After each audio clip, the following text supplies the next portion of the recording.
13,2%, c'est l'augmentation très importante des prix de l'alimentaire en un an en France selon l'INSEE. Et parmi les produits les plus touchés, il y a l'huile, les œufs, le beurre ou encore la viande. Le truc, c'est que cette hausse des prix dans les supermarchés, elle pourrait s'accélérer encore dans les prochaines semaines selon des patrons de la grande distribution, des patrons qui parlent même d'un mois de mars rouge. Alors ça fait pas vraiment plaisir, hein, j'aurais préféré une plus positive, mais c'est essentiel d'en parler, donc on va le faire aujourd'hui. Salut, c'est Hugo, j'espère que vous allez bien et comme chaque jour, on se retrouve donc pour une nouvelle plongée dans l'actualité du jour, du lundi au vendredi. Bon, déjà, pourquoi est-ce qu'on entend parler de mois de mars rouge? En fait, depuis le 1er décembre et jusqu'au 28 février, les grandes surfaces, donc les supermarchés que vous pouvez avoir près de chez vous, sont en négociation et en discussion avec leurs fournisseurs pour négocier tout simplement les prix auxquels ces mêmes supermarchés vont acheter les produits auprès des fournisseurs. Et c'est des négociations sur les prix qui ont lieu chaque année. Le truc, c'est que cette année, ces négociations, elles interviennent dans un contexte très particulier puisque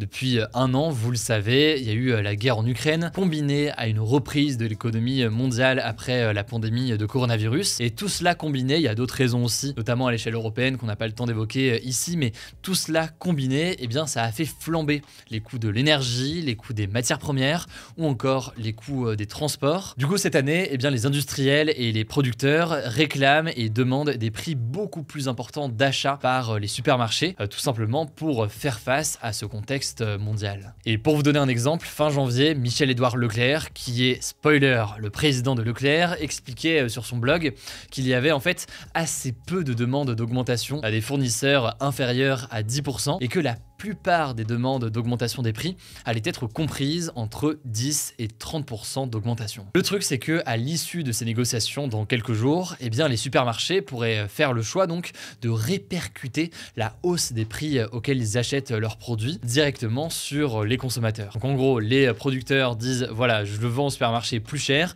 et donc le supermarché dit bon bah puisque c'est comme ça, moi-même je vais vendre plus cher directement aux consommateurs. Le risque, c'est donc qu'on ait dans le courant du mois de mars des très grosses hausses de prix pour nous directement en faisant nos courses dans les supermarchés. Alors de son côté, le ministre de l'économie Bruno Le Maire se veut plutôt rassurant, estimant qu'il n'y a pas de risque de mars rouge dans les supermarchés. Et il a même appelé à ne pas, je cite, jouer avec les peurs des Français. Et d'autres estiment que ces hausses de prix pourraient être tassées sur toute l'année et pas seulement en fait arriver comme ça d'un coup au mois de mars, tout simplement parce que les supermarchés ont aussi une forme de concurrence entre eux, hein. Ils se font à la guerre pour être les moins chers possibles, en tout cas les plus attirants possibles.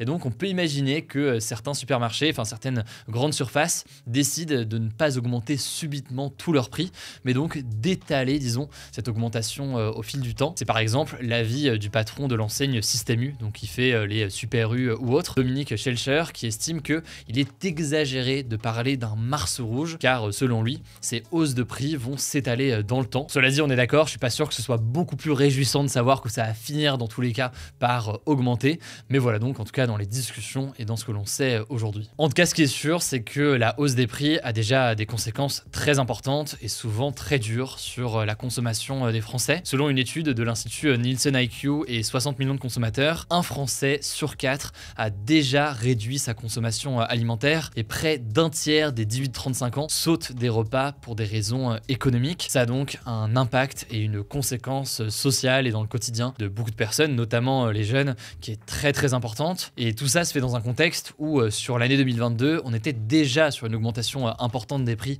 par rapport à 2021. Les prix de la farine ont par exemple augmenté de plus de 40% en un an, ceux du sucre de plus de 45%, ceux des steaks hachés, pour donner un autre exemple, de près de 33%. L'autre conséquence aussi, c'est que les Français risquent de se tourner vers des produits moins chers, des produits de moins bonne qualité, ce qui inquiète là en l'occurrence les médecins qui craignent notamment une hausse des cas d'obésité ou alors tout simplement de consommation qui serait moins bonne pour la santé des Français. Bref, des conséquences économiques certes, mais aussi du coup derrière des conséquences sociales directement pour les Français. Alors, est-ce que le gouvernement a prévu des dispositifs pour tenter d'aider les Français? Il était question à un moment d'un panier anti-inflation qui comprenait en fait une cinquantaine de produits à prix bloqué. Donc pour certains produits, il n'y aurait pas de hausse des prix. Dedans, il y aurait notamment 5 fruits et légumes, 2 féculents, donc des pâtes et du riz par exemple, de la viande rouge ou blanche, du poisson ou encore des produits d'hygiène dentaire. Cela dit, aujourd'hui, Bruno Le Maire ne semble pas forcément favorable à cette idée. Certaines organisations réclament par exemple exemple une allocation mensuelle,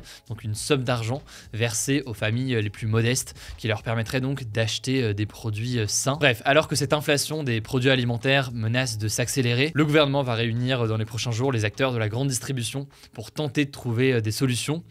Pendant ce temps-là, d'autres partis de l'opposition réclament davantage de mesures et beaucoup plus rapidement pour tenter de faire face à ce problème qui touche énormément de Français. En tout cas, courage à tous en cette période. On va continuer à suivre le débat sur tout ça et les différentes mesures qui sont proposées de part et d'autre pour voir ce qui va être mis en place et le débat là-dessus. Je vous laisse tout de suite avec Blanche pour les actualités en bref et je reviens juste après. Merci Hugo et salut tout le monde. On commence avec une première actu. Le président russe Vladimir Poutine a tenu ce mardi son grand discours annuel sur l'état de la nation devant l'élite politique du pays, presque un an, jour pour jour, après le début de l'invasion de l'Ukraine. Alors pendant ce discours, il a évoqué pas mal de choses. Déjà, il a promis de continuer, je cite, soigneusement son offensive en Ukraine et selon lui, il est impossible de battre l'armée russe. Il a accusé l'Occident et notamment les États-Unis d'être responsables de l'escalade du conflit. Par ailleurs, il a continué d'accuser l'Ukraine d'être un régime nazi, ce qui est en fait l'argument qu'il utilise depuis le début de la guerre pour justifier l'invasion de l'Ukraine. Il voudrait, je cite, dénazifier. Il a aussi annoncé quelques mesures pour soulager l'engagement des soldats et soutenir leurs familles, comme la création d'un fonds d'aide publique pour dédommager justement les familles de soldats tués. Et enfin, il a tenu à rassurer les citoyens russes sur l'état de l'économie du pays en disant que la Russie se tournait maintenant vers des marchés intérieurs. Deuxième actu, toujours en rapport avec l'Ukraine, le média américain The New York Times a détaillé les coulisses de la visite surprise du président américain Joe Biden en Ukraine ce lundi, et c'est assez extraordinaire. En fait, c'était la première fois qu'un président américain se rendait dans une zone de guerre non maîtrisée par l'armée américaine depuis près de 80 ans. Ça a posé d'énormes enjeux en termes de sécurité, d'autant plus qu'il est trop risqué de se rendre en Ukraine en avion. Donc Joe Biden n'a pas pu utiliser son avion ni ses voitures blindées habituelles. Il a dû donc prendre un train de nuit depuis la Pologne, oui. Ensuite, le New York Times a expliqué que pour garder cette visite secrète, les équipes de Joe Biden ont menti aux journalistes en leur disant qu'il se trouvait à Washington après avoir dîné avec sa femme dans un restaurant italien. Et seuls 2 journalistes ont accompagné le président lors de son voyage, entre une vingtaine habituellement. Et d'ailleurs, pour garder le secret, ces 2 journalistes ont dû abandonner leur téléphone pendant 24 heures. Je vous mets des liens de l'article en description si ça vous intéresse. Troisième actu, 2 nouveaux séismes ont touché ce lundi soir le nord de la Syrie et la province de Hatay au sud de la Turquie. Ce sont des zones qui avaient déjà été les plus secouées par les tremblements de terre du 6 février dernier, qui ont fait plus de 45 000 morts dans les 2 pays. Alors pour l'instant, les autorités ont recensé au moins 6 morts et près de 300 blessés dans ces nouveaux séismes, mais comme on a pu le voir pour les tremblements de terre du 6 février, le bilan humain pourrait fortement s'alourdir dans les jours à venir. Quatrième actu, Emmanuel Macron s'est rendu ce mardi matin au marché de Rungis près de Paris, qui est le plus grand marché de France où se fournissent notamment les restaurateurs. Alors c'était sa première sortie au contact direct des Français depuis le début de l'année 2023 et surtout la première fois qu'il défendait son projet de réforme des retraites sur le terrain. En tout cas, c'est la première fois qu'il en parle depuis sa présentation par la première ministre Elisabeth Borne en janvier. Du coup, pendant cette visite, il a réaffirmé, je cite, qu'il faut travailler plus longtemps, même si c'est une vérité qui fâche. Par ailleurs, il en a aussi profité pour parler de la hausse générale des prix et appeler à la responsabilité des grands producteurs comme Total, qui selon lui devrait faire un nouveau geste sur le diesel, potentiellement sous la forme d'une remise directement destinée aux Français. À voir si ça se mettra en place, on vous tiendra au courant. Cinquième actu, on parlait justement d'obésité tout à l'heure, et bien près d'1 Français sur 2 est en situation de surpoids ou d'obésité selon une nouvelle étude de l'Institut national de la santé et de la recherche médicale. En fait, le taux d'obésité a doublé en l'espace de 30 ans en France, et cette augmentation est particulièrement marquée chez les jeunes. La part des 18-34 ans qui souffrent d'obésité a fait quasiment x4 en 20 ans. Selon les chercheurs, cette hausse de l'obésité est liée à un manque d'activité physique, mais aussi, surtout, à une alimentation de mauvaise qualité. Les Français, et notamment les jeunes, consomment de plus en plus d'aliments industriels ultra transformés. Sauf que ces aliments industriels sont beaucoup plus caloriques que les repas faits maison avec des produits bruts. Enfin, dernière actu, et c'est une première historique, en Corée du Sud, un tribunal a reconnu légalement les droits d'un couple de même sexe. Alors en fait, même si la Corée du Sud ne pénalise pas les relations homosexuelles, le pays ne reconnaît pas officiellement les droits des personnes LGBT. Et donc par exemple, les couples homosexuels ne sont pas considérés comme des couples, ce qui change des choses par exemple au niveau des impôts ou des assurances. Et donc cette décision de justice, qui a reconnu officiellement que 2 hommes formaient un couple, est selon les associations de défense des droits des personnes LGBT, une victoire importante qui ouvrira peut-être la voie à une plus grande reconnaissance de ces droits dans le pays. Merci beaucoup Blanche. Alors très rapidement maintenant, petit petite minute culturelle qu'on tente aujourd'hui parce que oui, aujourd'hui c'est Mardi Gras. Mais alors d'où vient Mardi Gras? Eh bien écoutez, je vais vous dire tout ça. En fait, traditionnellement en France, Mardi Gras c'est une fête chrétienne. C'est le dernier jour avant ce que les chrétiens appellent le carême, qui est donc une période de 40 jours durant laquelle les chrétiens sont amenés à pratiquer le jeûne et l'abstinence avant la fête de Pâques. Mardi Gras, ce serait donc le dernier jour durant lequel les chrétiens pratiquants peuvent se permettre des excès en quelque sorte, notamment d'un point de vue alimentaire. C'est resté un petit peu ancré comme une tradition en France aujourd'hui, au-delà de la religion. Il y a évidemment tout l'aspect culturel autour. Mais il faut savoir au passage qu'au tout départ, cette fête n'était pas une fête religieuse. En fait, dans l'Antiquité, c'était une fête romaine pour célébrer notamment la fin de l'hiver. Bref, plusieurs origines qui se sont entrelacées